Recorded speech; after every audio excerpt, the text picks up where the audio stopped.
Our American born and our dying American. Welcome to our group.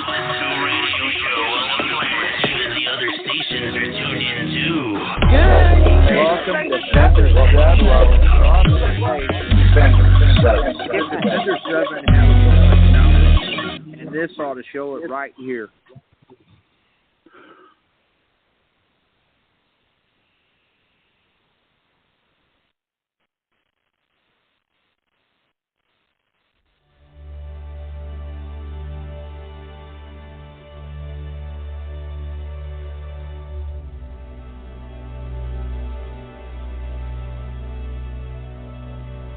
Do you or someone you know suffer from depression?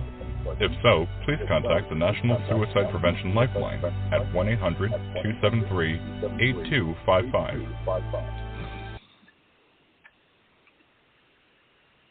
Good evening, everybody. Sorry about the glitch. I know everybody was signed in and all of a sudden we disappeared. So I hope everybody's having a good night and I hope that you all can hear me now.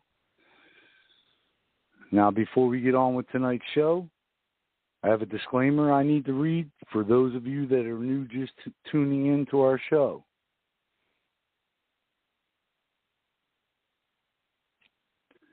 The views and opinions expressed on the Defenders radio show and Facebook page are those of the callers and or authors and do not necessarily reflect the official policy or position of the Defenders 7. Now, that being said, we can be reached by going to our national Facebook page, typing in the search box, Defenders 7. That's Defenders, Roman numeral V as in Victor, with 2 large I's. Now, before you click on that join button, just know we expect all of our members and our future members to participate in everything that we do throughout the Defender 7. Now, if you get in and you feel it's not for you, you can always leave. There'll be no hard feelings. We're also on MeWe. If you click on organizations and scroll down to Defenders 7, Humanitarian American Patriot Group. And thanks to our National Medical Officer, Colonel Kimberly Purvis, we now have a YouTube channel, so check us out on there and click that subscribe button. Help us out.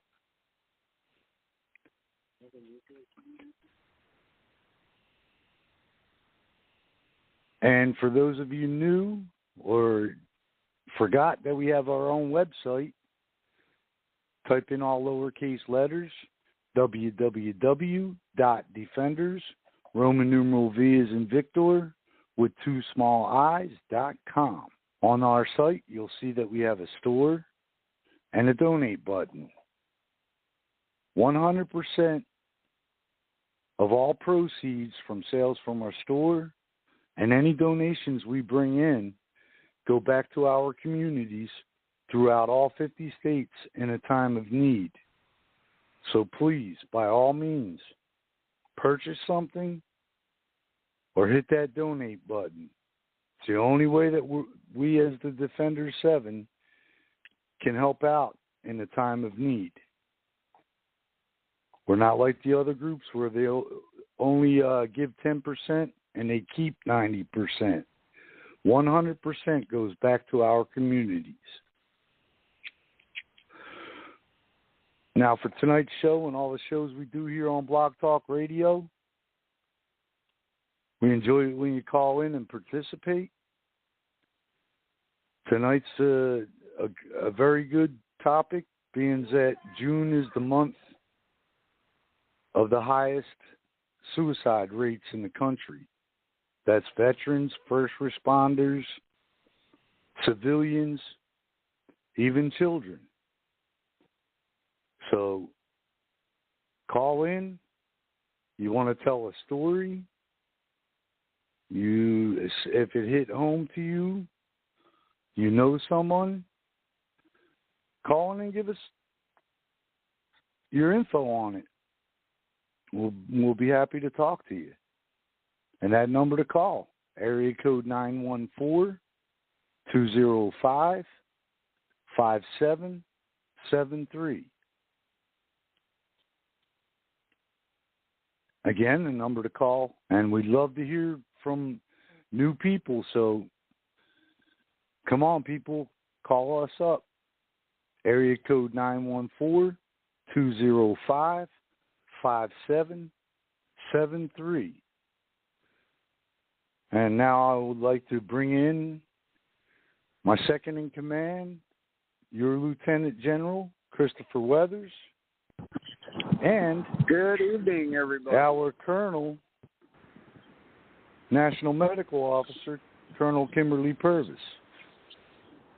Howdy, howdy. Evening, everybody. Howdy, howdy, ho! So how'd you fuckers do? Besides it being hot as hell. They let us leave work early because all the power went out. Y'all had swamp big storm come through. Well, that too. It just got worse when the power went out. Because of a storm, or because they're trying to save energy? No, because of a storm. No, because they all stunk. And then it just got worse from there.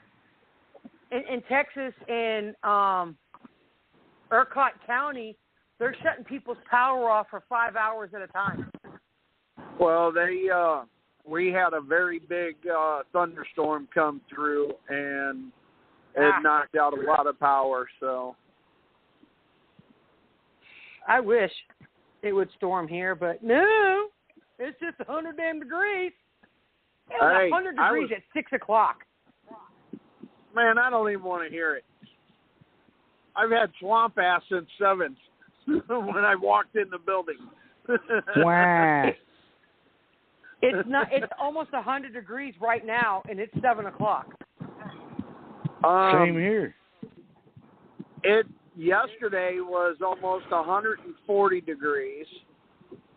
Today got up to 110.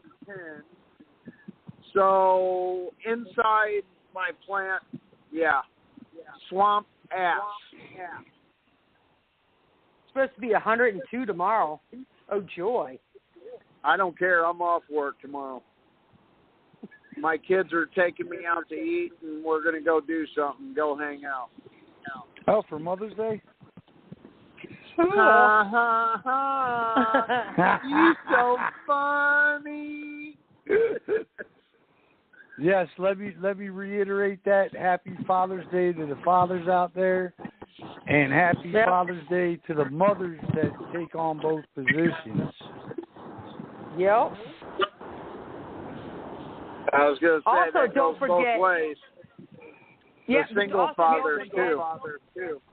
The grandparents who are raising their grandkids. The same thing for uncles, and if you're raising a child, happy Mother's Day or Father's Day to you. I know we missed Mother's Day, but happy early Father's Day. Yes. To anyone now, parenting a child. I picked the topic tonight because I know we haven't really done suicides in a while. Yeah, that's been a while. Being that it's June is the month of suicide awareness. Right. So I figured we'd they say it's 22 a day, but it's well over 22 a day. Yes. Well, and again, that's why I said it also includes first responders, especially firefighters. Yep. And any civilians. I mean, it's tough on everybody, even kids. Do you want me to go over what we normally go over, and then like all the signs and symptoms and all that, and then cover because I've got a bunch of different things for, like you said, it's not just first responders like the EMTs, the firemen, the police department.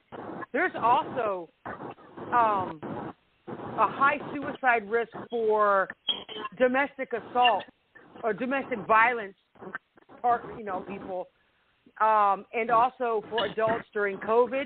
The children, the suicide rate for children has gone up during this pandemic, and there's just so much that it's it's just everything. Yeah, I just and I also want to put out there that we've always said it, especially our veterans and our civilians and our first responders that are part of our group. Reach out to one of us. We're there. Yeah, sir.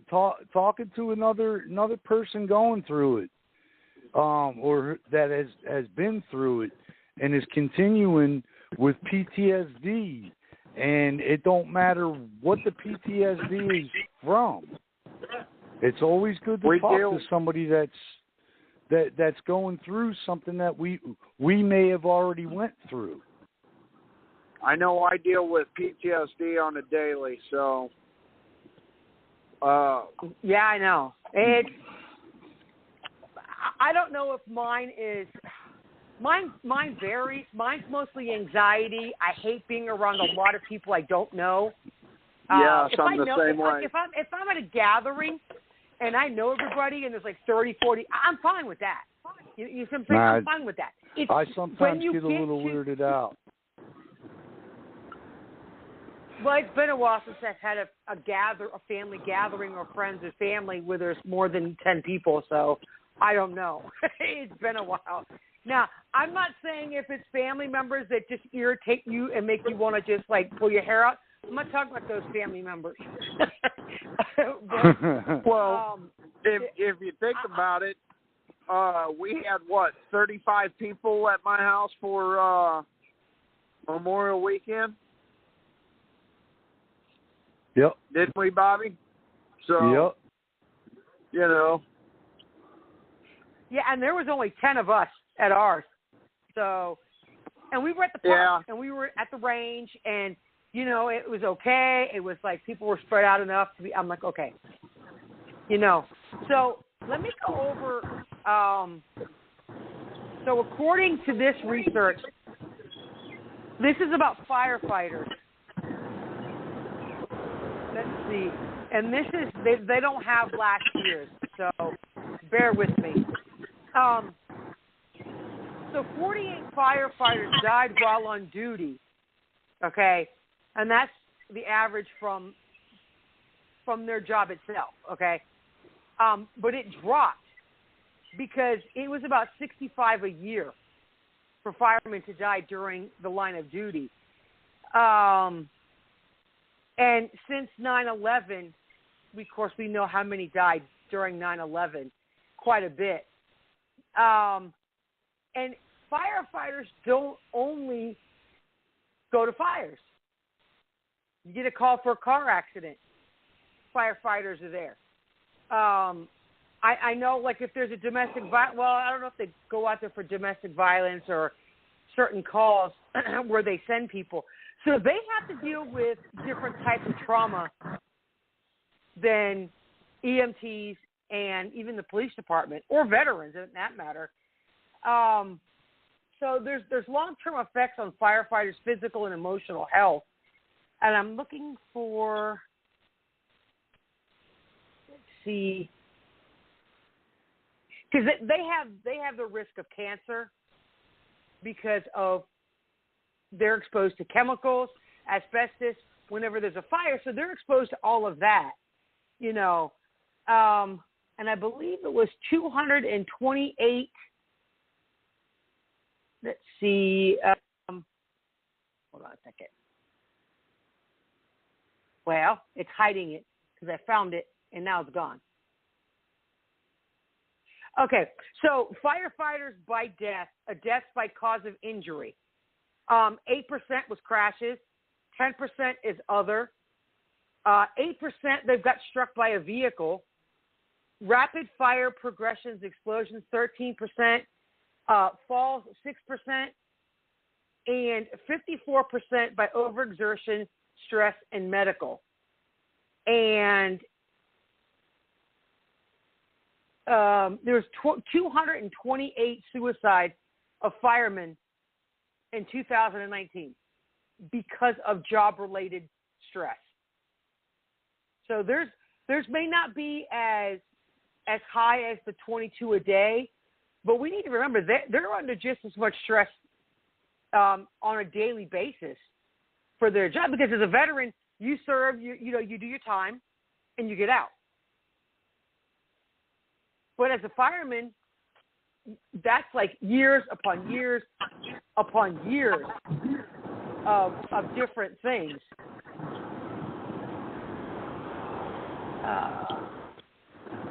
I personally don't know of any firemen. No one in my family is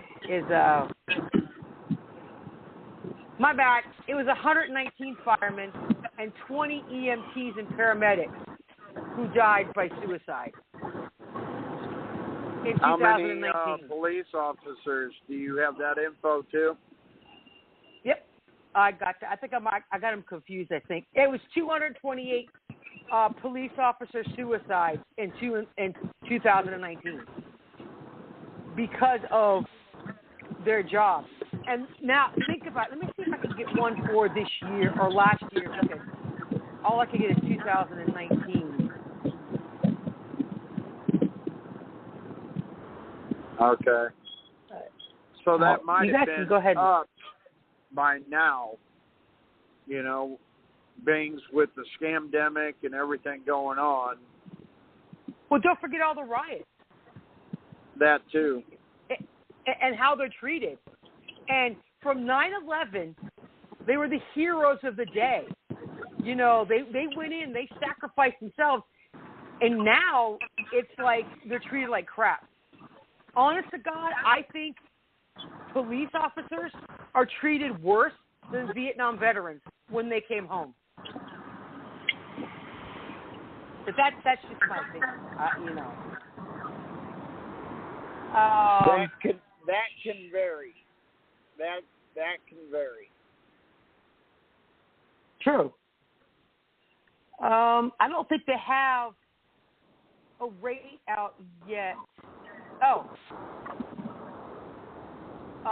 So far, 134 officers have committed suicide this year.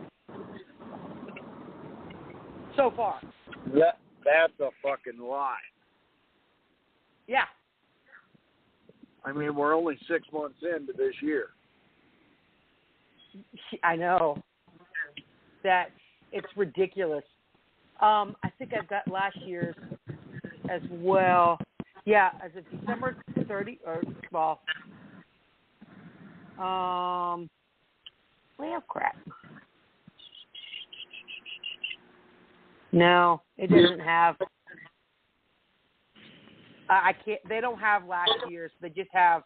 I don't know why they don't have last year's, but they got this year so far. But that's still a lot. Yeah. Too many. Yeah, and think about it. Look how many. Well, dang it. Look how what they got to go through. Well, one is way too many. Same way with the veterans. True. And all of our first responders, for that matter. One suicide is way too many. Yes. Hold on. I also, if I could spell today, not to mention a national study has, as of last year, nurses are at a higher risk of suicide because, one, there's a shortage of nurses, a massive shortage. There's always been a shortage of nurses. But because of COVID and the pressure they're under and all of that crap, even nurses committing suicide. That's because of the workloads and everything that they're under right now. So, according to the WHO, one person dies by suicide every 40 seconds. And that is, I believe they're putting it under the umbrella of everybody. Everybody, period. Every 40 seconds, somebody commits suicide. It's a rate of 13 per 100,000 people. And that's unacceptable, people. From 2005 to 2016, there was 10 out of 100,000 nurses committing suicide every day. Unacceptable. Yeah, it is. Completely unacceptable. I mean, it's unacceptable to have any kind of, rate. So also, think about this, too. Domestic violence survivors are at a high risk of suicide because of what they've gone through. Now, when I say domestic violence, I mean by husband to wife, wife to husband, boyfriend to whatever. It doesn't matter. Because women are just as violent towards their spouses as it is from the husband to the wife. So it doesn't matter. Because emotional abuse, to me, because I'm a domestic violence survivor, you could forget the physical pain faster than you can forget the emotional pain. Because the emotional scars will stay with you forever. You could learn how to deal with it, though, over time. Yes. When you got to learn how to, depending on what it was that you had to endure, the trust issue takes time to rebuild. So 23% of all domestic violence survivors have attempted suicide, compared to 3% of the population with no prior domestic violence exposure. I mean, it's astronomical. And don't forget, your children suffer right along with you, especially if they see it. I don't know if you guys have been around domestic violence, or if your kids have seen it. I don't know about you guys. Yes. Who is? Oh, okay. You have. Mine was mostly emotional abuse. There was physical abuse too, but mine was, I'd say 90% of mine was all emotional. You're worthless. You're fat. You're ugly. You're a bad mother. You're a bad wife. You're a bad dish. You can't do anything. And that was from my first ex-husband. My second one he was an alcoholic. So it didn't matter. It didn't matter no matter what I did. He was always drunk. He'd get off work at 5 o'clock and he'd start drinking until midnight or whatever. And he was always drinking. But he was a functioning alcoholic. He had gone to work drunk, and I'm surprised he was able to keep his job because he serviced electronics. Appliances. So I'm surprised he never got shocked and killed while on the job. But have you guys been a victim of any type of domestic violence of any kind? Yep. Yes.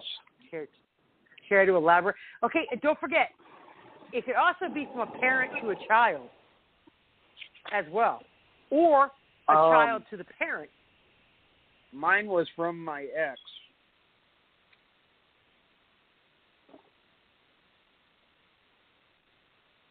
Care to elaborate, or are you just gonna? It's up to you. If you don't have to, if you don't want to. Not really. I don't want to get into that. Okay. No, that's fine. I mean, I understand that. Well, mine was because she knew I wouldn't put my hands on her. Well, that was my problem too. And you know that is a very big thing. Believe it or not, Johnny Depp, his wife, would punch him and kick him. I mean, she abused him, and the more he refused to hit her, the worse she got. And it didn't come out until I guess. Yeah. You know, if in all honesty, if you're in a relationship with anybody, and it comes down to you hitting either one, it goes either way. There's no need in being together anymore. If you try counseling, great. That more power to you. I did that for 10 years. Did not help in my situation. The arguments went from like a couple times a year, maybe, whatever. You know, that whole new phase of being married. And eventually it went to once a month, once a week, every day, every hour. It didn't matter if I breathed wrong. That man was just berating me and with barrages of all kinds of insults. So when you get to that point, it's time to say, I'm done. But the thing is, if you're not strong enough, it's hard to leave. Because your abuser will use the excuse, you can't survive without me. The kids will be mad. You know, there's just many reasons why men and women don't leave their abusive spouse. My kids said, Mom, when are you getting divorced? We can't take this anymore. My kids begged me to get divorced. And that's sad. And that's what I did. I finally got a divorce after 17 years. You know. Bobby, what kind of was yours? Kim? Yeah. I hate to break this, but I'm getting ready to jump in the shower, people. Oh, get out of here. Okay. Hey, man. That's just Go wrong wash on so the many swamp levels. Go wash the swamp ass. I do have to wash my swamp ass, man. Yeah, please do. Yes, you have Smell to. you all Yeah, over when here. you're all. I know. Say what? Can smell you all the way down over here. I bet you can, because it's been pretty miserable the past few days in my plant. I went outside for like an hour, and I'm like, nope, I'm done. I ain't doing this shit. Outside I for was like just an hour. Try going next to 1,500-degree ovens inside of a plant. No, thank you. Okay, then. No, thank you. You're done. There's no comparison. No comparison. When you walk outside, it feels like AC, even at 100 degrees outside. No, I know what you're going through. I used to work at a gasket company, and there was one corner, it was called Hell Cell, and it was 4 mold press machines, and it got well over 120 degrees because you're standing next to 4 machines, and they make gaskets for car engines, and that's why they called it Hell Cell, because it was freaking hot. Yeah, I did that. Then I'm like, no, I'm done with this shit. I quit with the medical field. Well, unfortunately, I would love to be able to say that and quit, but I can't right now. I get it. So, all right, y'all. Y'all have a good night. God bless. All right, brother. You You too.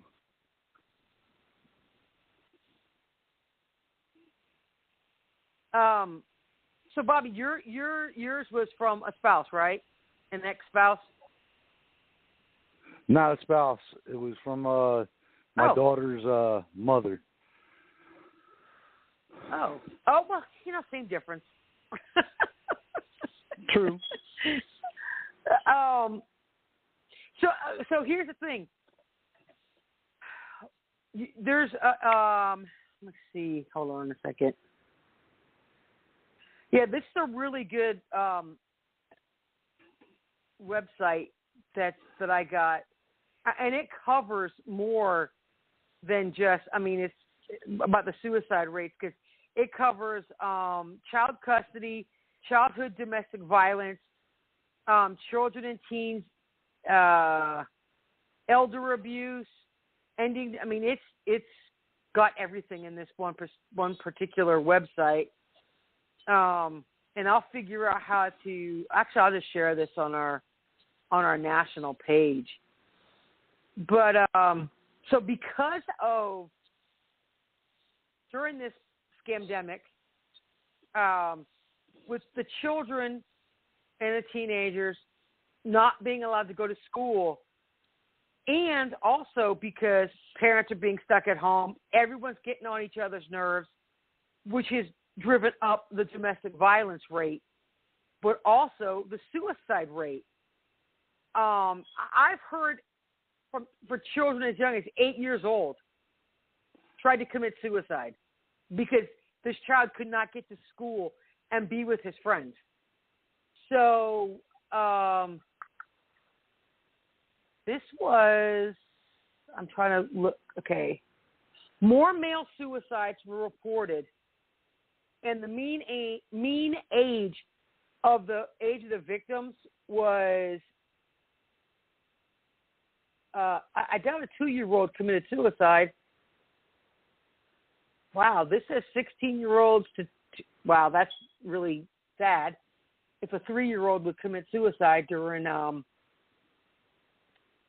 COVID, but this is saying about 29 cases of children committing suicide. Out of 23 student victims, 14 were school-going victims. And most of the time, the kids would hang themselves. That was the way they committed suicide because of it.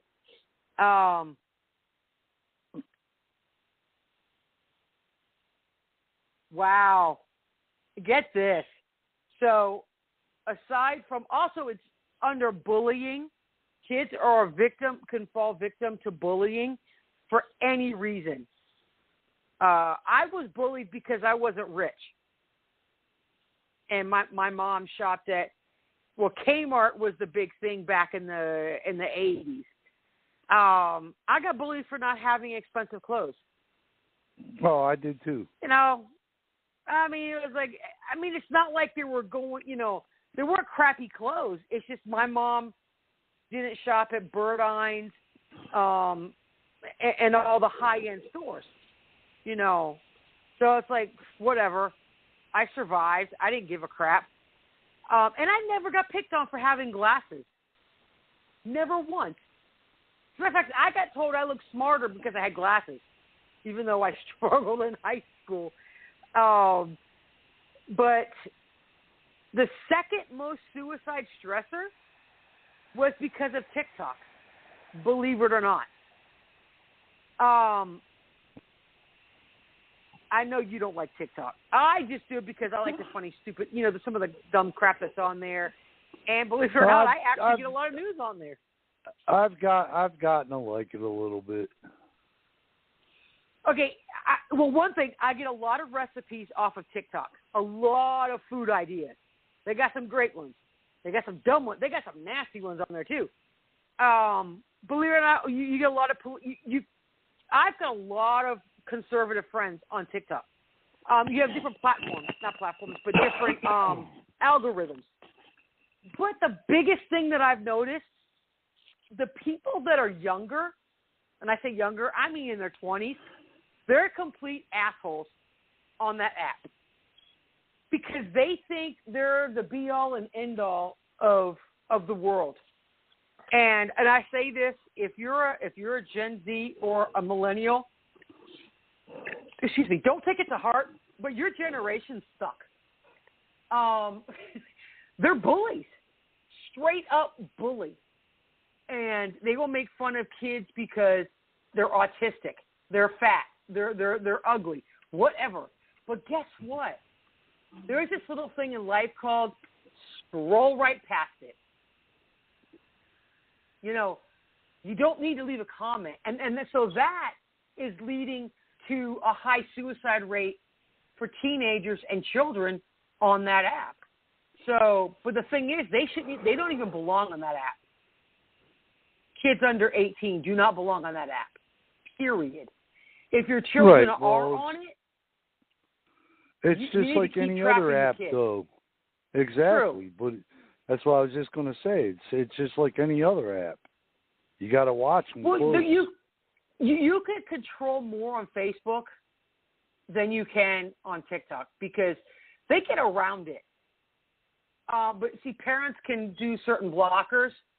And whenever I see young people like under 25, like you could tell they're under 25, I block them.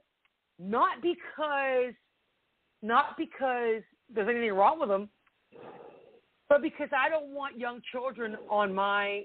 I mean, I don't put bad stuff on mine anyway, but that's beside the point. And a lot of adults will tell you that. They'll come out and say, "Look, I'm an adult. We do adult jokes or adult whatever," and they will outright tell them, "You need to block your children from his app or her profile," which I think is a good thing. And unfortunately, there's a lot of pedophiles on TikTok. And this particular app has gotten to the point, it's just as bad as Facebook, where conservatives are getting banned and they'll remove a conservative stuff, but they leave pedophiles' profiles up. Same thing with Facebook. So I know we got a little off topic on that one, but it does lead to, I mean, it can lead to suicide and other stuff like that. Because of COVID, for adults, let's see, it says, we've already seen a steady rise in deaths by suicides over the last 2 decades, and that's overall. Adults, it doesn't matter who you are and what you are. Released last month found that 75,000 additional people have died from suicide. And I guess they're including substance abuse and alcoholism. People can drink themselves to death. They can OD. And, I mean, I guess that's how they want to look at it as a form of suicide. But some people do drink themselves to death. And they don't know how to stop. I mean, I guess I could see that. But let's see here a second. The physical symptoms of COVID, it has a different range of what there are for symptoms. I can't. But there's a handful of psychological and sociological factors that are just starting to ring alarm bells. And a combination of physical distance, isolation, economic stress, barriers to mental health treatment, anxiety, and an increase in gun sales. Now, because the increase in gun sales doesn't mean they're going to go out and shoot people. No, that's not what the issue is. They're just saying to watch out. You know, people commit suicide by different means, not just shooting themselves, cutting themselves, ODing on. You can OD on pretty much anything. So, and it's really sad that there's a lot of doctors who will not see patients. So that's where the mental health. I know my VA has the telehealth, and you could talk to your psychiatrist, psychologist, whatever, over a video conference. I don't know about regular doctors. If they did a telemedicine, do you know of any civilian doctors that are doing that? What, the conference? Yeah, Yeah. Well, aside from my VA doctor, I've been with him on them quite a few times, and my cardiac team, they do it once a month with me. So yeah. Oh, okay. And my cardiac team are civilian doctors, so it works out pretty good. In this article. Comfort in your own home. I mean, it depends on what's wrong with you. If you're sick, well, then, yeah, you got to go in. Because you got to go in for blood work or x-rays or whatever. And sometimes you don't have to. I mean, like my doctor, if I called her and told her I was sick, what she did was she's like, okay, go in and go do some lab work. We'll do a chest x-ray. We'll do this or whatever. And then she gets the results. I mean, there's no real difference except for the fact they can't do a physical exam on you. That's the only difference. Like if you're sick with a cold or something, well, one, they're going to be able to tell where they can hear you. So there are some things that can be done without going in to see the doctor. I'm trying to think of if this was written. This had to have been from last year because I don't know what time now. Because it said, as of May 8th, almost 200 million people in the United States are under some kind of stay-at-home order. So this had to have been written from last May. So it says, it's some kind of stay-at-home order with most face-to-face socializing limited to members of their own household. So, but on the average, 35 million Americans, they're more like introverts. They don't care. And that was my issue. I'm an introvert. I really don't care if I leave the house at all. I really don't care. But the thing is, if I want to go outside and go to the store, I could. You see what I'm saying? It's like nobody told me I had to stay at home. I'm talking before this scamdemic hit. I could go anywhere I wanted to. No problem. Did I? I didn't care. But it's not until the fact that they tell you can't leave, then that causes all kinds of problems. And I think that was the biggest issue.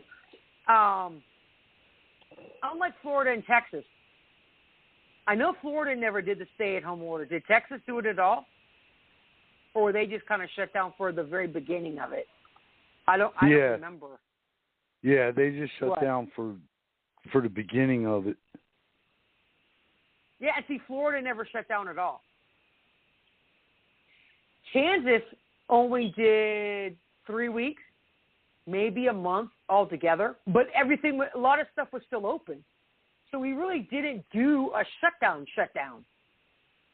The only thing that really got shut down was eat-in dining. Even at like McDonald's, Burger King, Wendy's, and all that. We never really shut down either. They cut store hours. Okay, whatever. Like COVID's not going to know, oh, my God, it's 5 o'clock, time to go away. No, which I thought was the dumbest damn thing they ever could have done. Pissed me off that all the mom-and-pop stores had to close. Why? They were only allowed to have 1 or 2 people in their store. But a lot of mom-and-pop stores don't have more than a handful of people in the whole entire day at one time. And so that is another reason for people you couldn't work. So you couldn't pay your bills. I mean, all of this adds up. And this, as of April of last year, this was the highest level of economic stress since the Great Depression itself. So, and they're thinking it's going to get worse.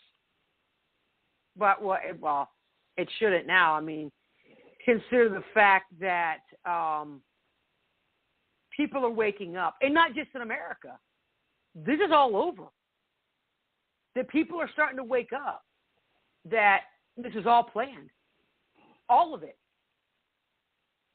To do what they got to do. So, let me see. I think that's pretty much. So yeah, a lot of your frontline workers were stressing because of how what they had to go through, and people panic buying screwed everything up. We're just now getting all of our cleaning supplies back, believe it or not.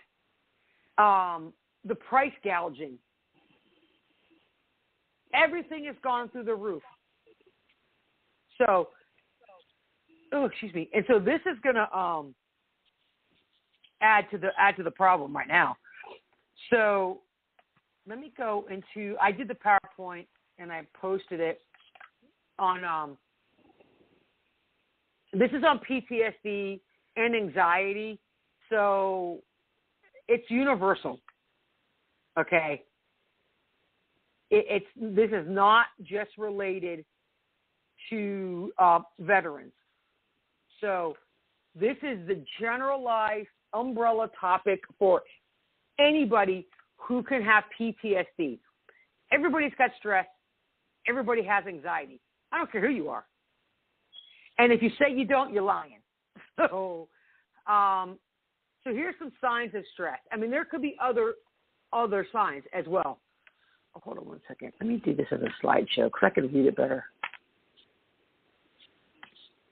Okay, so some signs of stress, you get increased heart rate, increased respirations, increased blood pressure, dilated pupils, dilated venous vessels, tense muscles, increased blood sugar, decreased blood flow to your GI tract, fatigue, decreased appetite, and headaches. Now, as far as a decreased appetite, some people stress eat.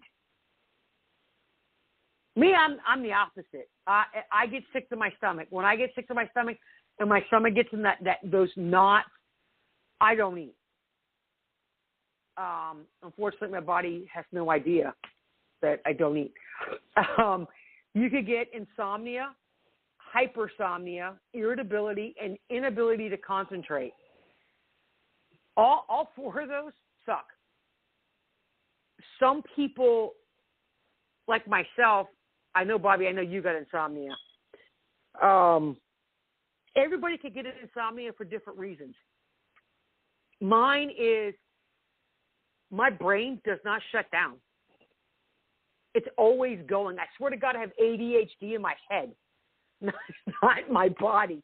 Because my brain, I kid you not, I don't know if you do this, but I will think about something. Oh, crap, I got to go to the store tomorrow. And I got to get this. And then all of a sudden my brain will do one of these things. You go from the store to say, I got to go buy a vacuum cleaner. Oh, damn, I remember when I was a kid, I used to get hit by a vacuum cleaner hose. So my brain will do that. It will go from one thing and then change it to another subject completely, and then go to another subject, to another one, and another one, and another one. It's just the way my brain works. So there are different techniques that you can do to help with your insomnia.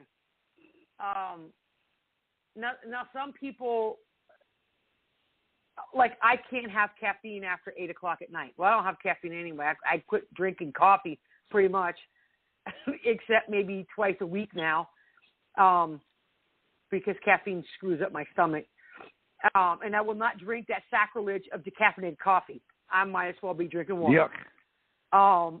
That's sacrilege, straight up, like unsweet tea. Yes. But I take melatonin. For some reason, the prescription strength of melatonin works better on me. Trazodone. I was taking 150 milligrams of trazodone a night. Problem is, 1's not enough, 3 is too many, and 2 is okay. But my problem was, it either took 2 hours for me to fall asleep, or I'd fall asleep right away and then wake up multiple times during the night. So those are, like I said, you could have anything, the reason why you have insomnia. So this is the different things that lead to depression: PTSD, alcoholism, drugs, cancer, believe it or not, heart disease, isolation, loss of interest in work, and guilt. I mean, that's just some things that can lead to depression. Because don't forget, you also have domestic abuse. Emotional abuse will lead to depression, believe it or not. Depression in itself is painful. I don't know about you, but I don't know if you've ever been depressed or not. I was diagnosed manic depressive for many, many, many years. Depression actually hurts. Your body hurts. It takes a toll on you.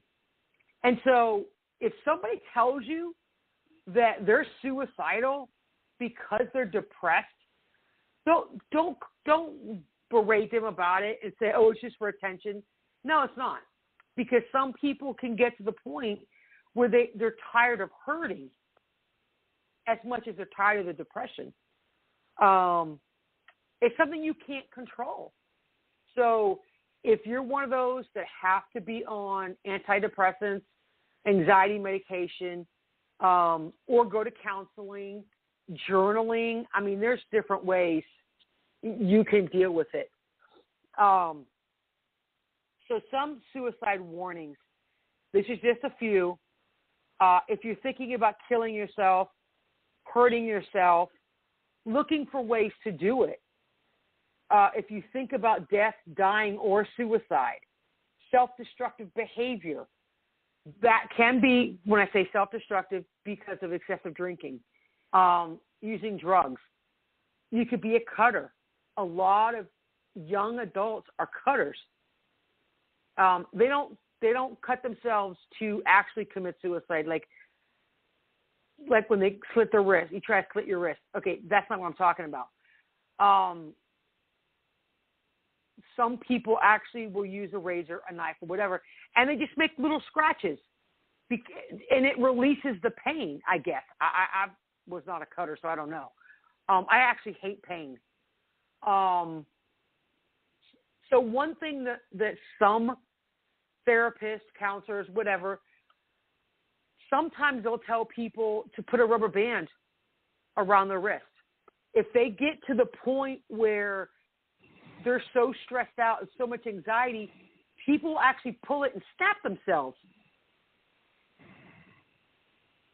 You may not have to do it for a long time. It's whatever. And some people have to do certain things like that. Also, if the person's feeling hopeless and no way out,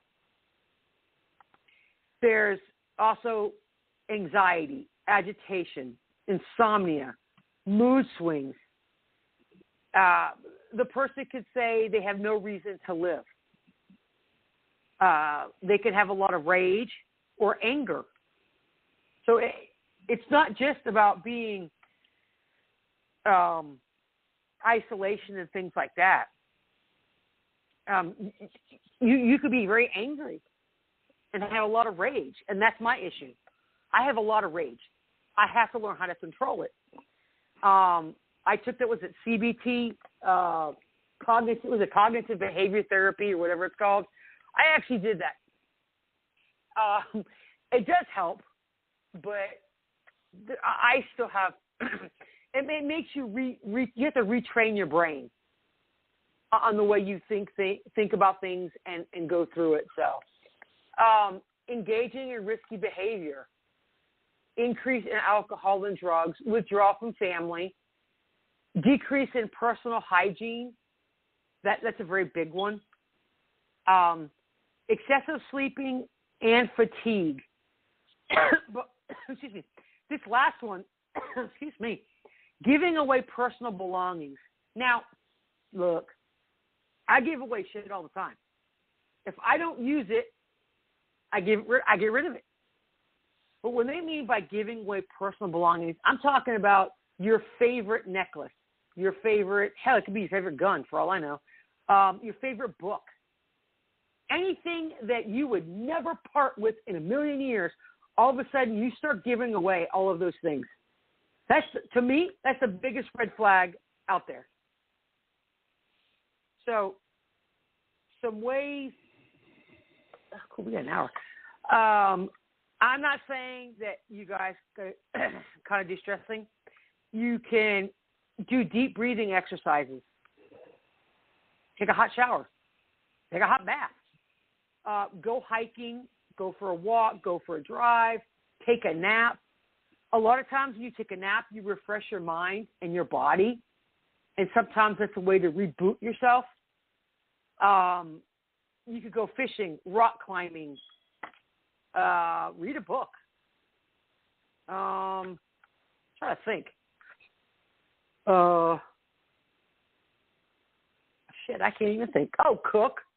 If you like to cook, go cook. If you like to bake, bake. Bake away. Yard work. So here is what I call non-conventional ways to de-stress. Now, so some of them, yes, you got to just, I say use responsible or be responsible. Go to the gun range. Some people want to go to the gun range and release stress, but here's the thing. Hit the target. It's not to hit other people. Have a couple of drinks. But like I said, be responsible. Some people need a glass of wine to unwind at the end of the day. That's fine. Have one with dinner. Have one if you watch TV. Whatever.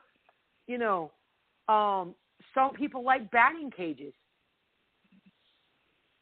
I used to do that, actually. Because some people, you know, the Pugil. Well, I don't know. Did you have the Pugil sticks, Bobby, in the military when you were in the Navy? When you had to go through basic training? Have the what? Pugil sticks. Pugil sticks. No, I wish. They look. If anyone who doesn't know what a Pugil stick is, believe it or not, some therapists believe in this type of therapy, and it looks like a giant Q-tip, but it's foam.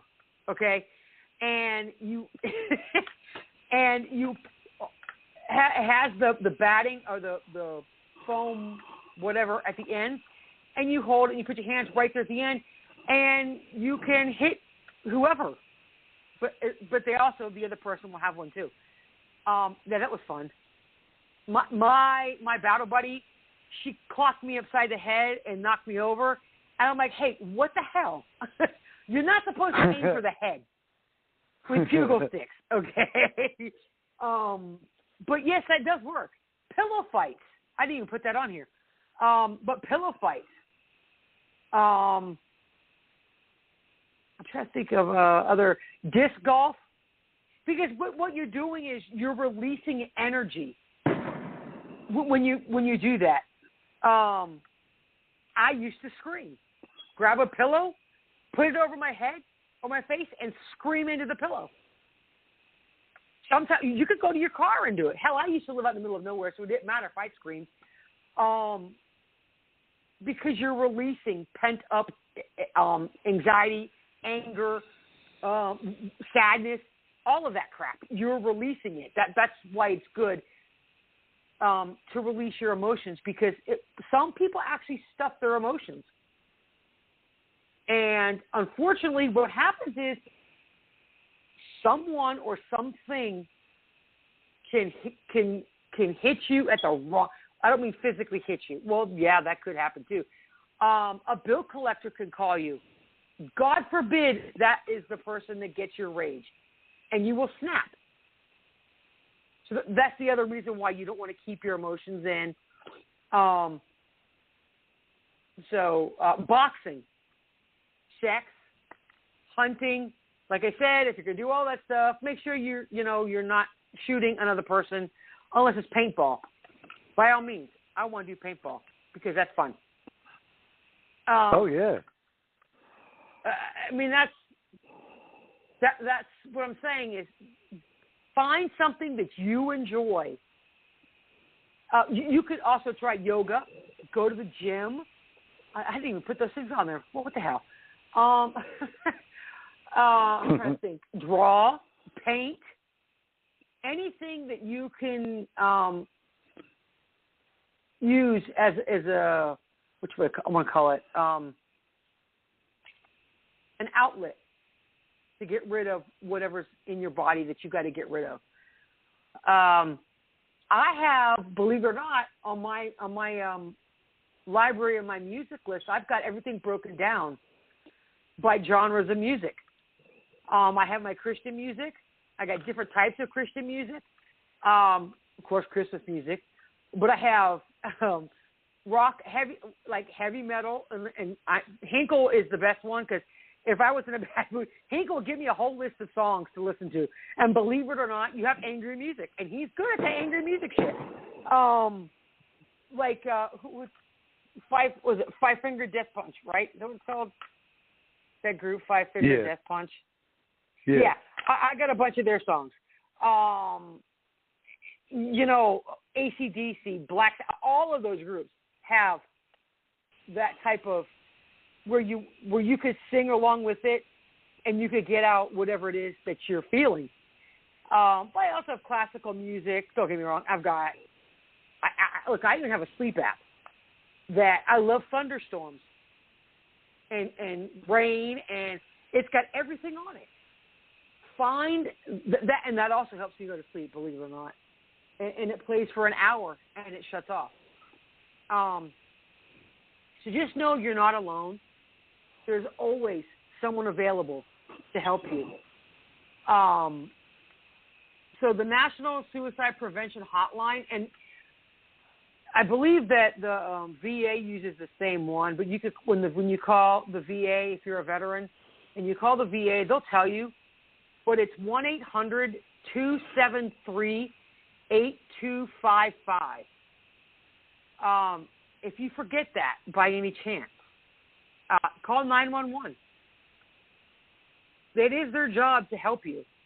You can call them. Crap! I put my pencil. And they'll direct you to where you got to go. I'm trying to think, and it says, oh, that's just the. If you see the PowerPoint, Bobby, I don't know if you went through the PowerPoint or not. The last couple of slides is just references, and it tells you how they do it with the Veteran Hotline.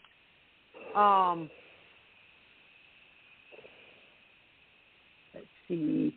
So ever since 2008, suicide is ranked as the 10th leading cause of death in the United States. Suicide claimed the lives of more than 48,000 Americans in 2018, resulting in one death every 11 minutes. Americans who need help today can find a way by calling the National Suicide Prevention Line. Actually, it's 1-800-273-TALK is what it is. Veterans and service members may reach the Veterans Crisis Line by pressing 1 after they dial. And there's a online chat, and you can go to www.veteranscrisisline.net, or you can even text them at 838-255.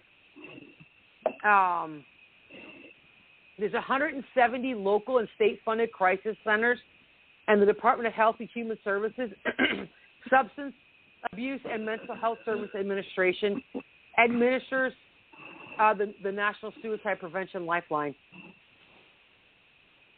Let me see. Yeah, that's just more stuff. So, and that's the end of the line. So,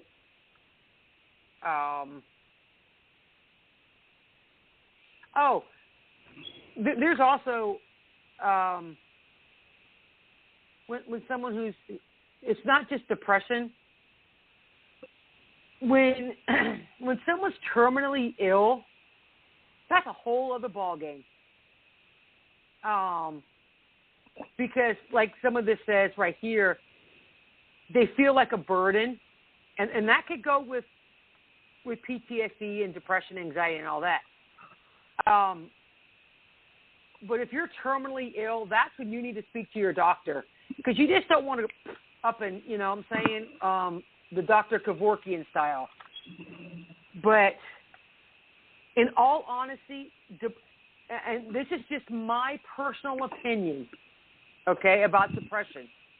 Yes, depression is very real, but it's not terminal. Unlike cancer, ALS, I'm trying to think of any other terminal illness itself. People can argue with me all you want. It doesn't matter. But depression won't kill you itself. Okay, I don't know if you understand what I'm saying, Bobby, or am I like lost out there in left field? No, I'm understanding it all. Okay. But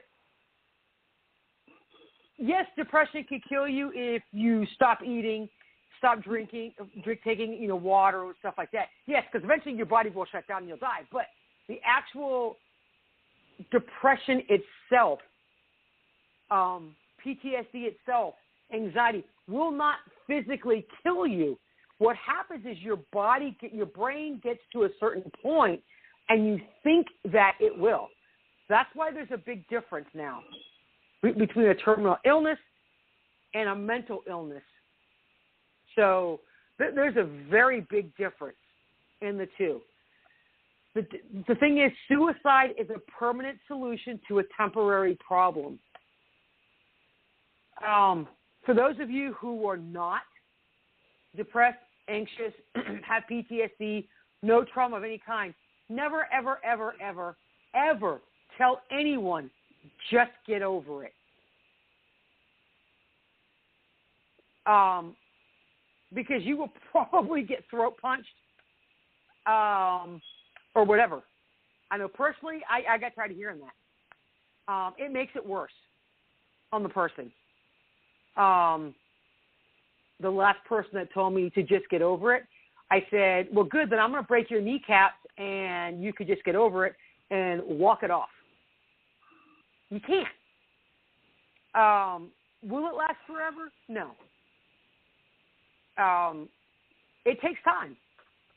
It takes time for you to get through whatever it is that's bothering you. But like I was saying, journaling is a great thing. Yes, even if you're a guy, you can journal. And what I used to do is, when I first started doing this, I would journal how I felt. Didn't matter what it was. And you just journal, just write. Don't think about it, just write. I would write pages and pages at a time. Then you could get to the point where you're not going to just journal the bad things. Journal what you did that day. Journal something. Make sure you start doing something positive. Today was a great day. I went outside and played with my dogs, my kids. We went to the lake. Because you want to change the way your mind thinks. That's when you want to bring back the positivity into your life and start writing about positive things. So I think that's pretty much it. If you're not in this position and you see somebody with some of these issues, some of these they call markers or symptoms, let them know that you're there for them. The biggest thing that you could do for them, you're not there to fix them. You're there to listen. Be a shoulder to cry on, whatever you want to call it. It doesn't matter. Bobby, when you get into a low with anxiety or whatever, what's the biggest thing that you look for when you talk to someone?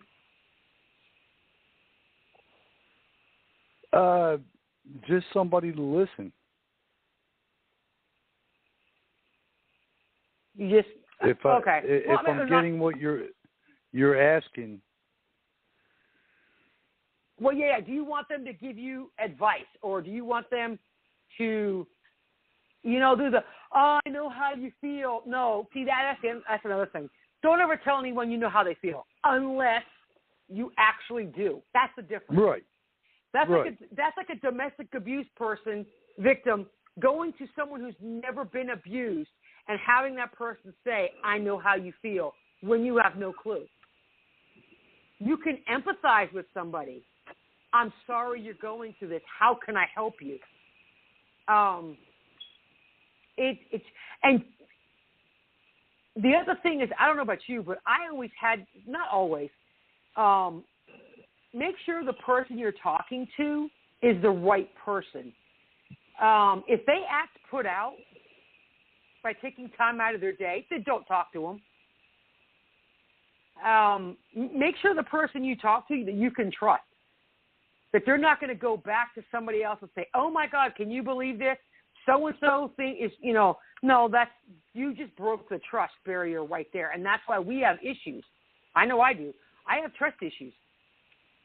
Big time. And so that's another thing that,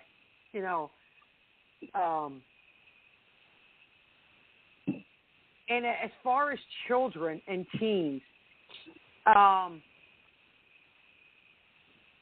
if you're a child or a teenager and your mother, father, grandparents, aunt, uncle, I don't care who it is, and they're an adult that's abusing you, and I'm talking emotional, physical, or sexual abuse, find somebody that you can talk to. I know sometimes that you may not be able to trust your teacher. Find a policeman or anyone that you can trust. Never, ever take the answer, you're just making this up. You're lying. Because that child will never open up. It happened to me. Oh, you're just making this up. No, thanks. And that person can shut down. Emotionally, can shut down. So be careful what you say to people if you notice that something's going on. And don't be the one who does it, we call the bystander effect. And this goes for any type of abuse. If you see a person that's struggling, don't say, well, somebody else will deal with it. They'll walk by and they'll take care of it. That's what we call the bystander effect. Don't do that. Try and make a difference in someone's life. If you see that they're struggling, what do they call random acts of kindness? This little boy, I was watching this video about this little boy, and he asked his dad if they could go give out flowers. And his dad was like, okay.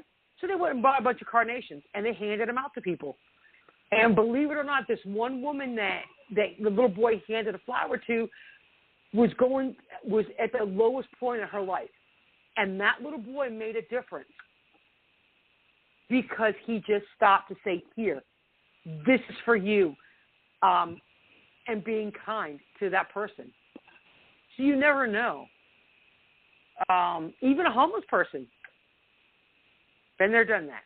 It sucks. But simply just being nice to them. I know at Christmas time, like I would just go and just get Christmas cards and write Merry Christmas or whatever, not put my name on it or anything, and just stick them on cars. I would hand them out to random people because it's the little things.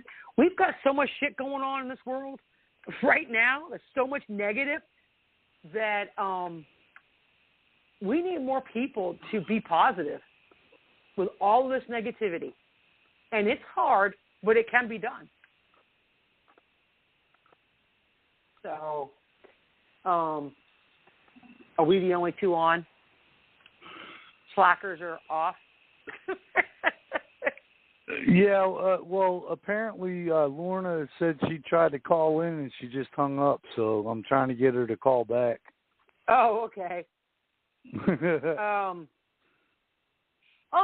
Now, I know I said isolation and shit like that. Sometimes it's good to, if you're really stressed about anything. About time, slacker. I know. I isolated myself for over 3 months and decided I want to go to Europe by myself. Yes, there's other people there, but I didn't know anybody there. You see what I'm saying? Sometimes you may want to go camping by yourself. It's okay. Back. She's here. She's here now. I'm here. Slacker. Doofus wouldn't unmute me. He's sleeping on the job. I should have put a great big huge free beer sign. Here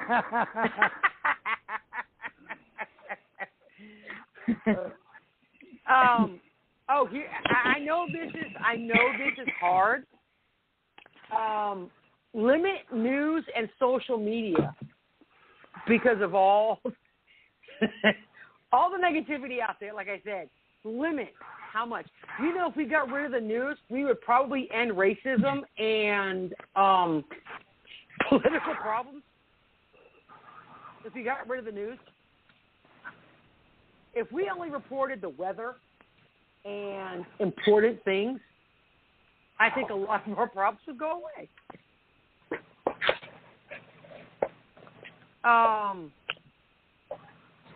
was I going to say? Crap. Brain fart. Oh, also, something that I learned when I was in nursing school, and anybody could do this, have short-term goals and long-term goals. Write them down.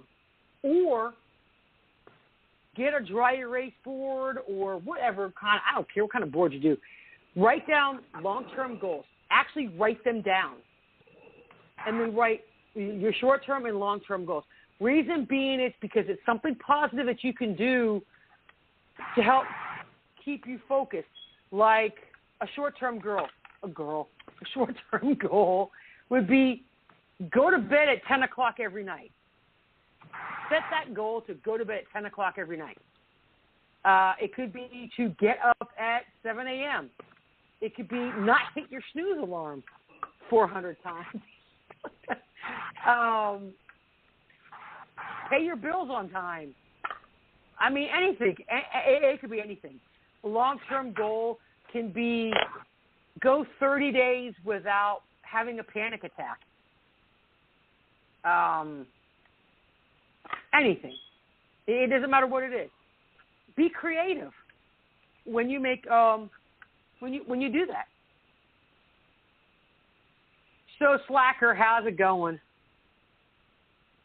Or she disappeared again? I'm here. It's okay. Going all right. It's going all right. Do you have any ways that anything that helps you if you get depressed or mopey or whatever to get you out of that? It goes off on me. Well, that's a new thing. That's only been in the last couple of years. That don't hurt me as bad. But what I would do when I would get super down, and believe me, I've got a lot to be down about, is I work it off. I go out and split wood. I go bust my ass on the lawn. I go for a walk in the woods. And get lost. Yeah. Yep. I go sit down by the little dam, listen to the waterfalls.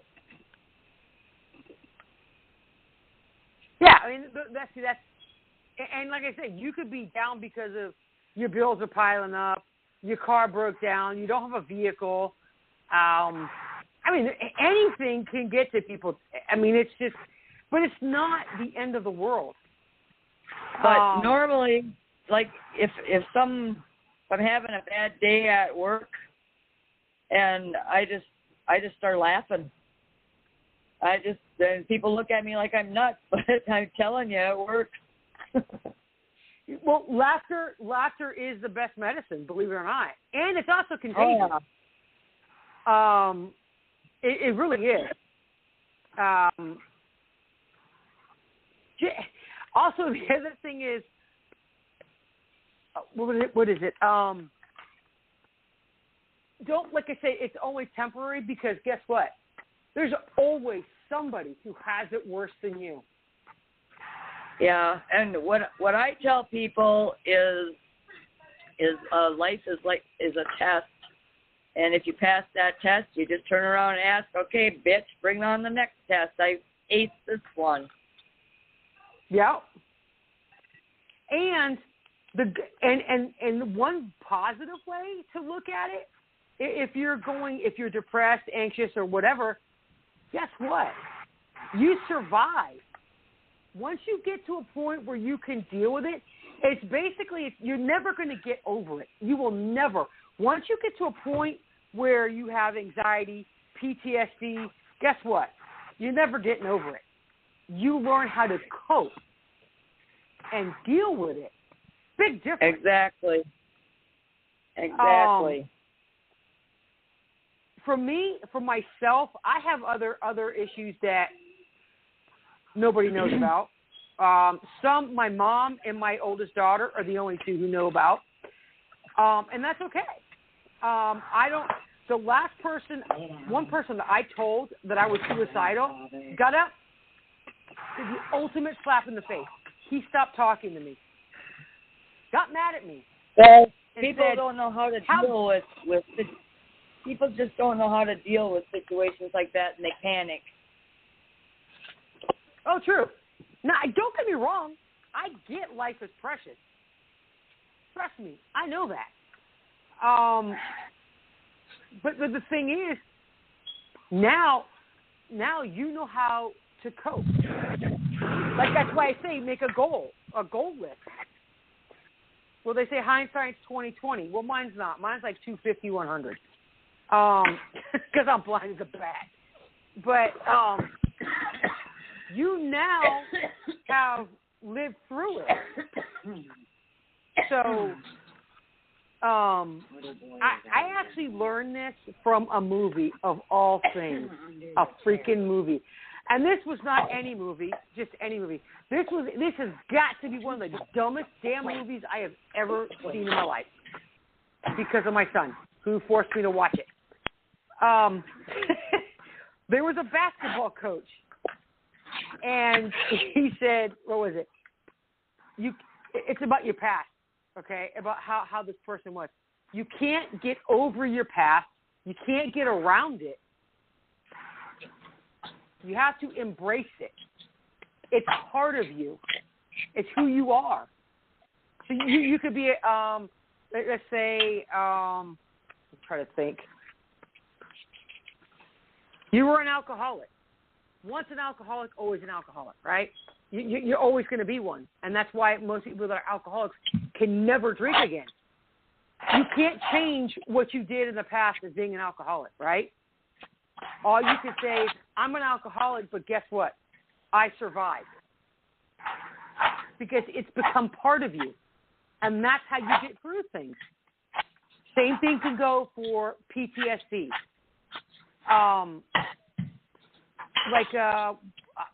Bobby, I don't know if you remember this or if they actually did this with you, and I forgot what it's called. Like when I go to the grocery store, I would look for the fastest way to get out of the store because I would start panicking. Okay, what is it? Situational awareness. No. It's something like think of what was it? The touch something that's it's about touching it, hearing it, smelling it, whatever. And you have to think about that for like 15 seconds or so, and then you go to the next thing. And it's to occupy your mind to get you through what you're going through. Yeah. I know what you're talking about. I forget the name of it. I know. And I forgot what it's called. It's either 3 things or 5 things. I guess it goes by all your senses. Hearing, smell, touch, sight. And you got to think of 3 things for each of those. Like if you're in the produce section, I see bananas. I see strawberries. I see friggin' lettuce. I don't care. And then you can touch them. You can't hear them, but what 3 things can you hear? People walking by, people talking, shopping carts. So that's what I would do because I got to that point. Damn it. Sorry. I heard that, Stephanie. Stephanie. Yeah, you're fine.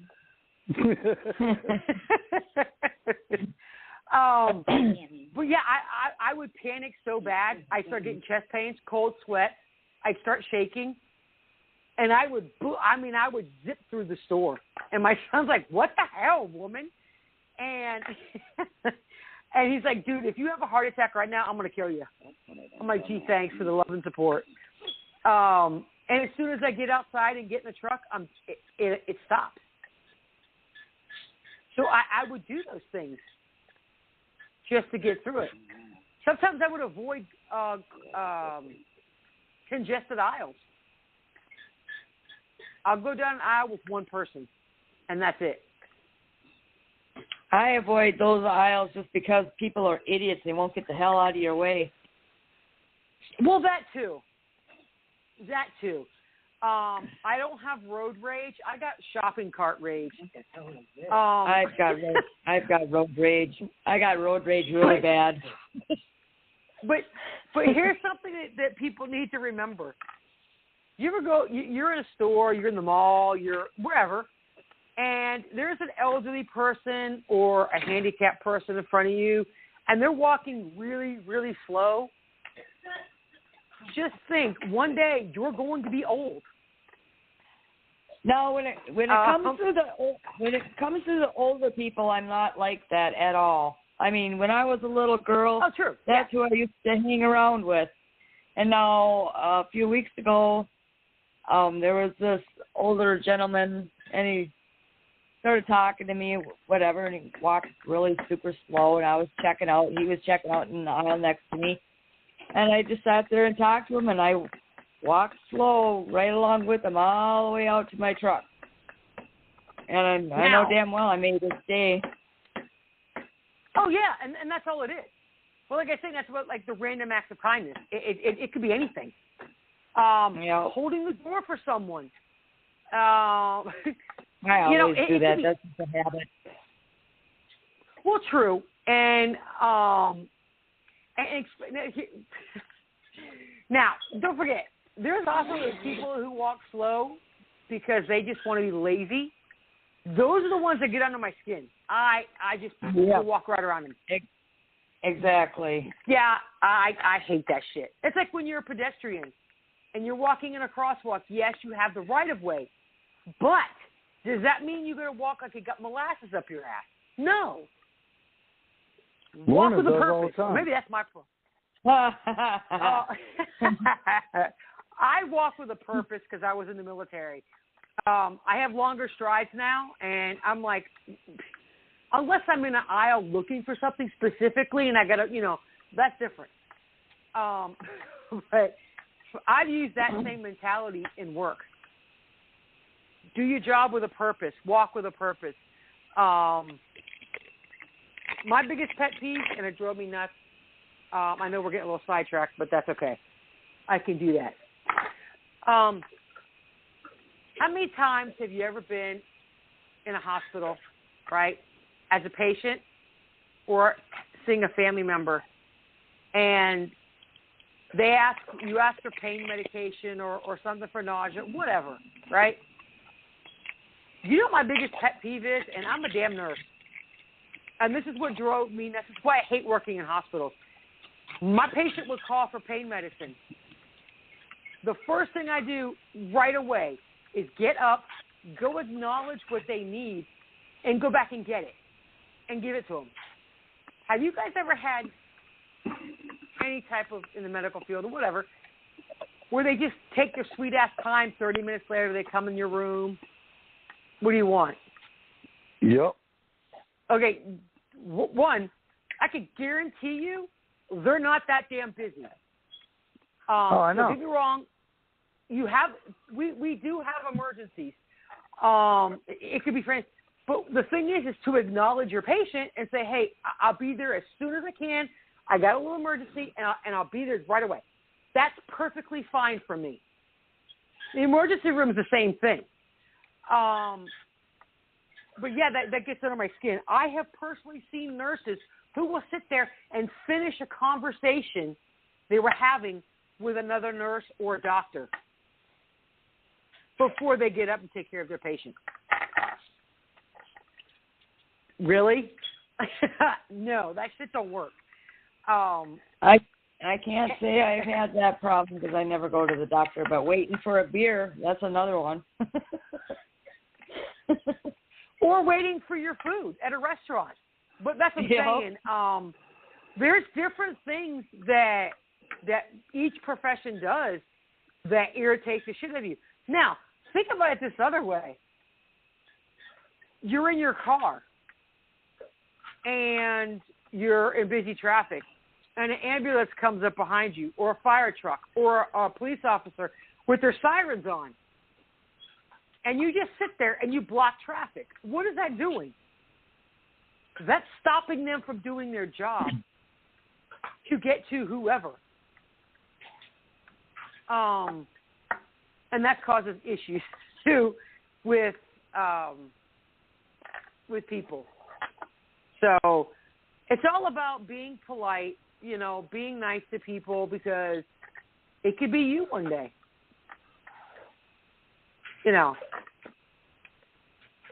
But anywho, that's all I got for the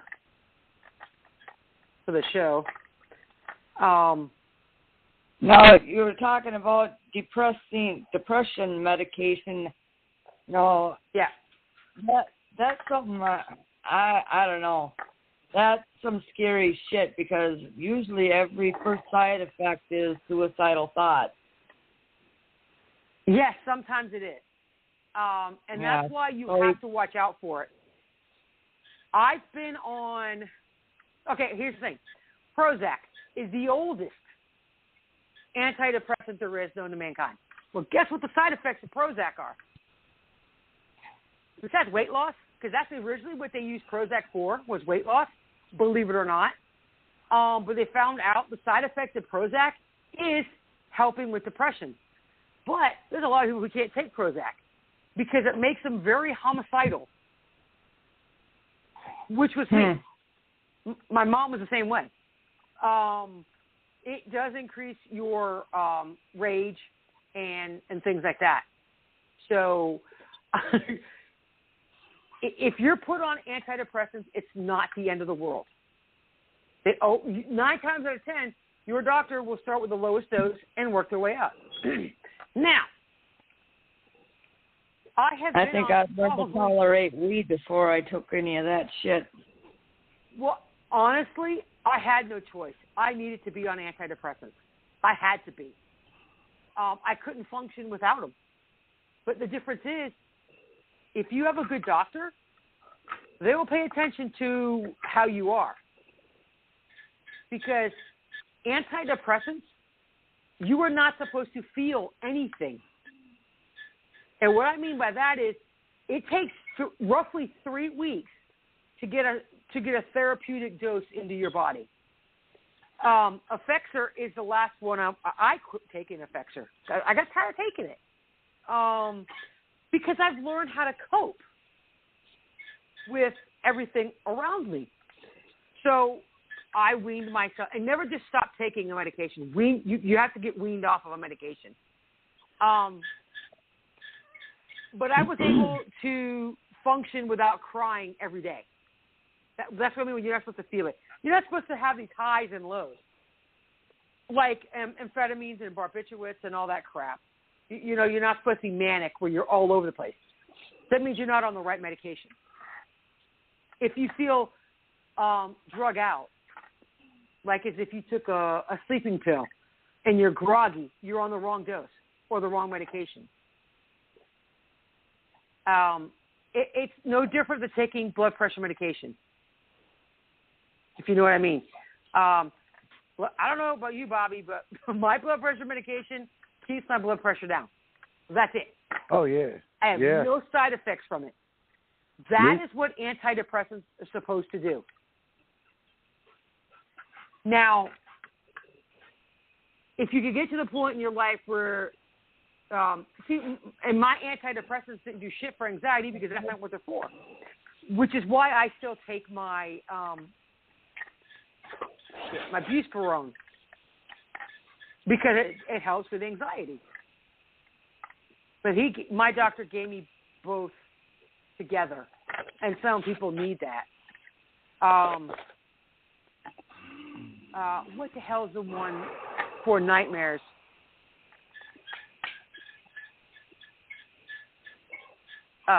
Shit. You know what I'm talking about?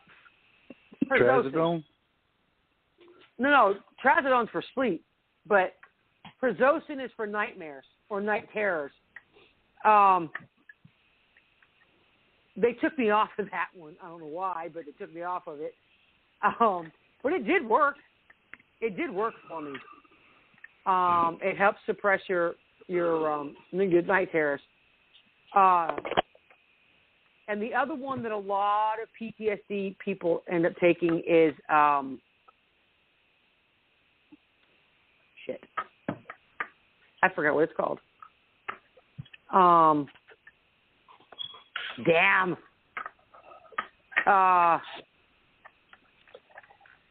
Shit, how can I forget? But the unfortunate side effects of that is it makes your hair fall out, it makes your teeth break. Topamax. That's what it is. It's Topamax. I was on a high dose of Topamax, and I was at a point where if I did not take it, I was a raging bitch from hell. I kid you not. And that's another medication you never want to go off cold turkey. You've got to taper off of that one. So, as far as sleeping medications for people, Benadryl works. Melatonin is naturally in your body, so it's not addictive. So they do sell melatonin over the counter, and you can get it from your doctor. Ambien, believe it or not, I don't care what anybody tells you, you're not supposed to take that more than 2 weeks. Period. Yeah. Let me tell you something that's been working to relax me. My daughter got these pens in, and it's what? melatonin. Melatonin. Vape pen. Oh, vape ones. Oh, okay. Okay. Yeah, it tastes like grape, and you take like 7 little hits off of it, and I'll tell you what, it does relax you.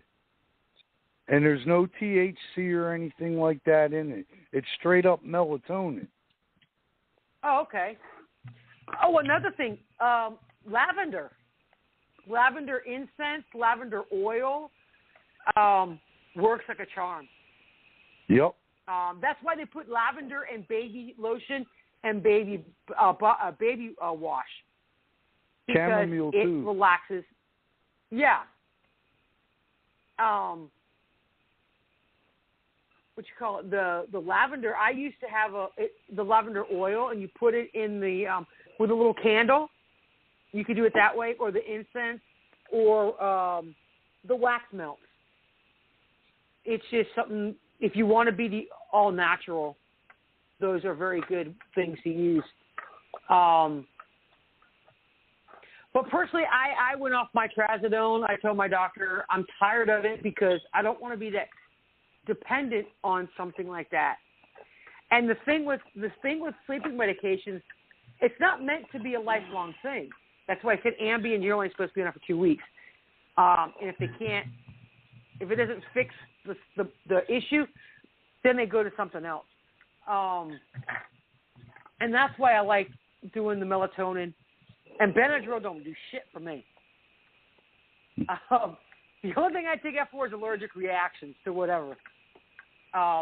If I did find out if you take too much Benadryl, it will have the opposite effect. It will wake your ass up. Do not take 3. I did that once. I was so desperate because I was so tired, but I couldn't go to sleep. So I took 3. They give you 50. You could take 50 for allergic reactions. You could do 50 to go to sleep, whatever. 2 didn't work. I took another one. Let me tell you something. My ass woke up. I was so pissed. Also, a hot shower can help relax you to go to sleep. Yeah. Oh, I forgot to say, if you are in bed, okay, there's only 2 things. Well, here's the thing, though, before I go to this. There's only 2 things you're supposed to do in bed: sleep and have sex.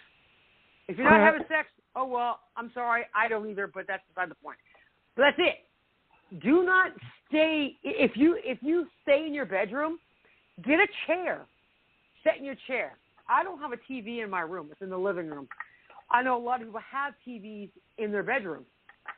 Try not to stay, I mean, if you're watching a movie and you're laying on your bed, that's different. But I mean, if you're in there all day long, and this is what does, it screws up your cycle. If you're laying in bed to go to bed, try not to stay in bed more than 30 minutes if you're not sleeping yet. Get up, walk around the house. Grab a book, read a book for 15 minutes or so, and you have to wind down because you're shit. I forgot what it's called. There's a level, and I can't think of the level there's right now. It's not dopamine. But that level has to level out in order for you to go to bed. I don't have that problem, that's for sure. My problem is staying asleep. And then that's mine too. Sometimes I can go to bed, and then I'll wake up 2 or 3 times in the middle of the night for nothing. Going to the bathroom is one thing, or having pain is another too. But if you just wake up, just to wake up, I hate that. And then, does it take you a while to fall back asleep? Oh, when God, you do no. Wake up? I get up, I go let the dogs out because that's what usually wakes me up half of the time. I grab my chocolate chips and milk, have my little snack, and I fall right back to sleep. I've done that in the middle of the night. I've got to find healthier snacks because I'll get up, but I also have stomach issues. And if I go too long without eating, I start getting a lot of stomach pain. I'll go in the refrigerator, believe it or not, I'll eat a pickle. Oh, God, I'm so used to not eating. It isn't even funny. I'll take a flour tortilla wrap. I'll roll it up with nothing on it, and I'll break it up in little pieces and eat it. It's because I get stomach pains. And I'm going to tell you something, that is the worst thing in the world. And because a lot of built-up gas can cause issues for me, and that's why I've done that. But sometimes I go right back to bed, and sometimes I'm up. I'm like, I hate you. But there is this thing. Look at your alarm clock when you get up. I don't mean to freak anybody out about this, but if you wake up at 3 o'clock in the morning all the time, that's called the witching hour. And I don't mean witch like broomsticks witch. No, I'm talking, it's supposed to be, there's this thing I've heard, I guess it's a certain time of the night where Carl likes to come and aggravate the shit out of me sometimes. And if you never knows who Carl is, I know you guys do. But yeah, they call it the witching hour. And I guess it's supposed to be a time where spirits can, that's usually the time that whatever they do at 3 in the morning. But yes, it happens to me a lot. And it's always 3 o'clock in the morning. My time to wake up is given every night is 10:30. What time do you go to bed? Depending if Bobby makes me come on the show or not. Listen here, I don't want to hear crap from you because we're on the same time zone, right? Because right now it's 8:49. Oh, yeah. For you in Eastern. Yes. I got 8:45 here. I'm usually in bed like 8 o'clock. I try to be 8, 9 o'clock, right around in there. Slacker. Well, that's why I try to make. I'm up at 4:30 in the morning, doofus. Wow. When? Suck it up, Buttercup. Here's the thing. I have to tell myself, okay, let's shoot for 11 o'clock. 10 o'clock's a tad bit too early for me. I go to bed by 11. Or try to. Everybody has a sleep number, too. Mine is usually about 6 hours, 7 hours. If I go to bed at 11, 11:30, I'm up at 3 o'clock every freaking night. And then I'm up again at 5. And then 7. It's like, I really hate you. My body is just like, I want to be retarded. But yeah, and it has helped me. If I know I'm laying there, my brain's like running 90 to nothing. I'll get up. I'll turn the TV on for like 15 minutes or so, and I can feel myself slowing, getting a little tired. And at that point, if I do not get up and go to bed, I'm done. That's it. I'm wide awake. I have my physically. I put my TV on a timer, and that actually helps because I fall asleep with the TV on because it's a given. As soon as I lay down, it can be on the couch, it can be in a car, it can be anywhere. As soon as I'm laying flat, I'm out cold in about 5 minutes. Yeah, if you're in the military, especially the Army, we could fall asleep anywhere. I could fall asleep standing up, sitting in a chair. Don't matter. I take that back. We could fall asleep in a car. Huh? I said I take that back. I can't sleep in a car. I forgot. Oh, I can. Depends on who's driving. Depends on who's driving.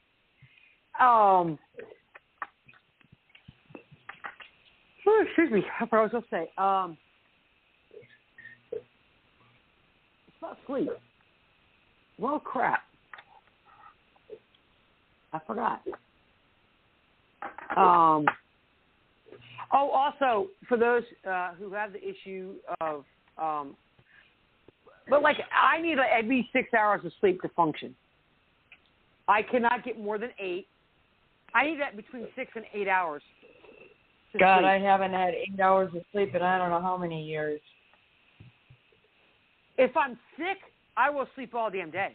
I've slept 20 out of 24 hours when I had COVID. When I had gastritis. Oh, you damn Skippy. My happy ass will sleep. Because that's what your body needs, is sleep. To rejuvenate and stuff like that. Oh, the other thing was REM sleep.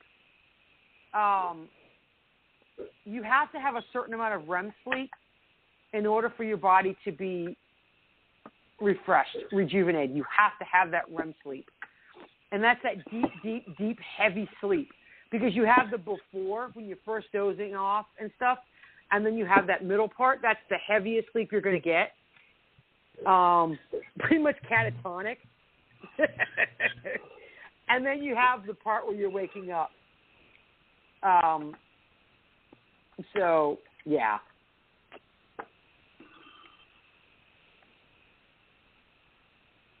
So we only have 7 minutes left, but have you guys... I know I told you, Lauren, I put it in one of the rooms. The WHO is now, they're writing up something to ban all drinking for women 18 to 50 years old. Huh? Good luck with that in Wisconsin. Good luck with that anywhere. Yeah. You're going to tell women they can't drink from the ages of 18 to 50? That's your whole freaking lifespan, pretty much. Which I think is a crock of shit, by the way. What was the other dumb thing I heard today?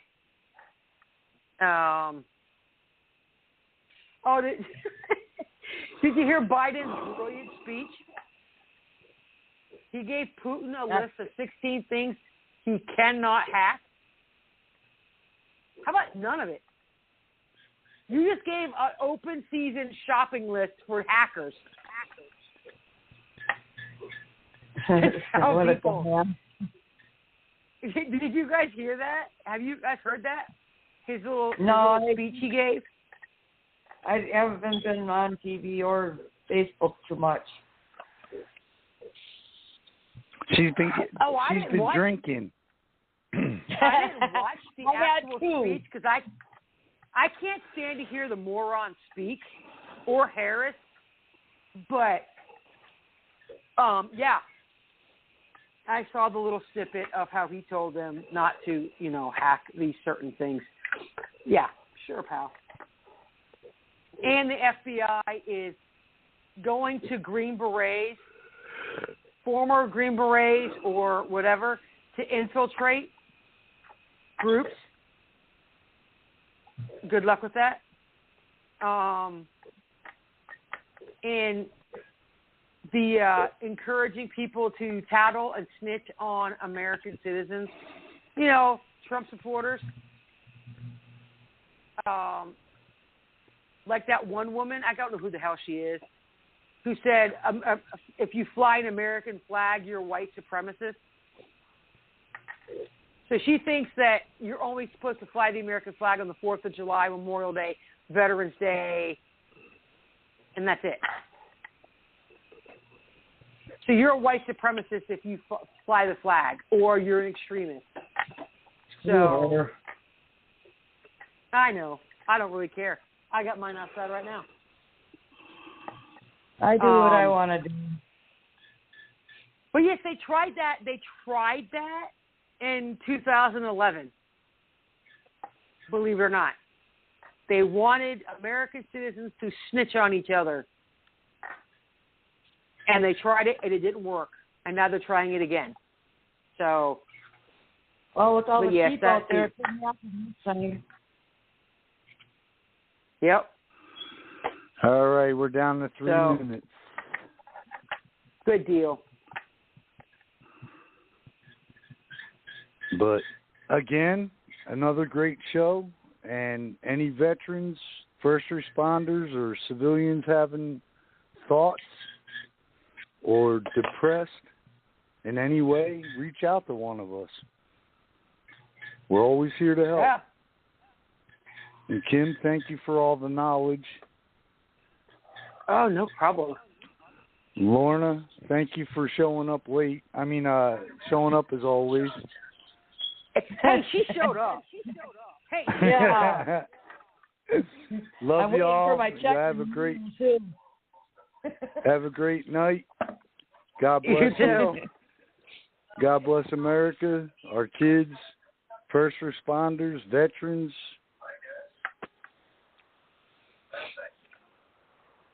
And troops, especially Lorna. And especially Lorna, who needs it. And God bless the Defender 7. Have a great night. You too. Good night.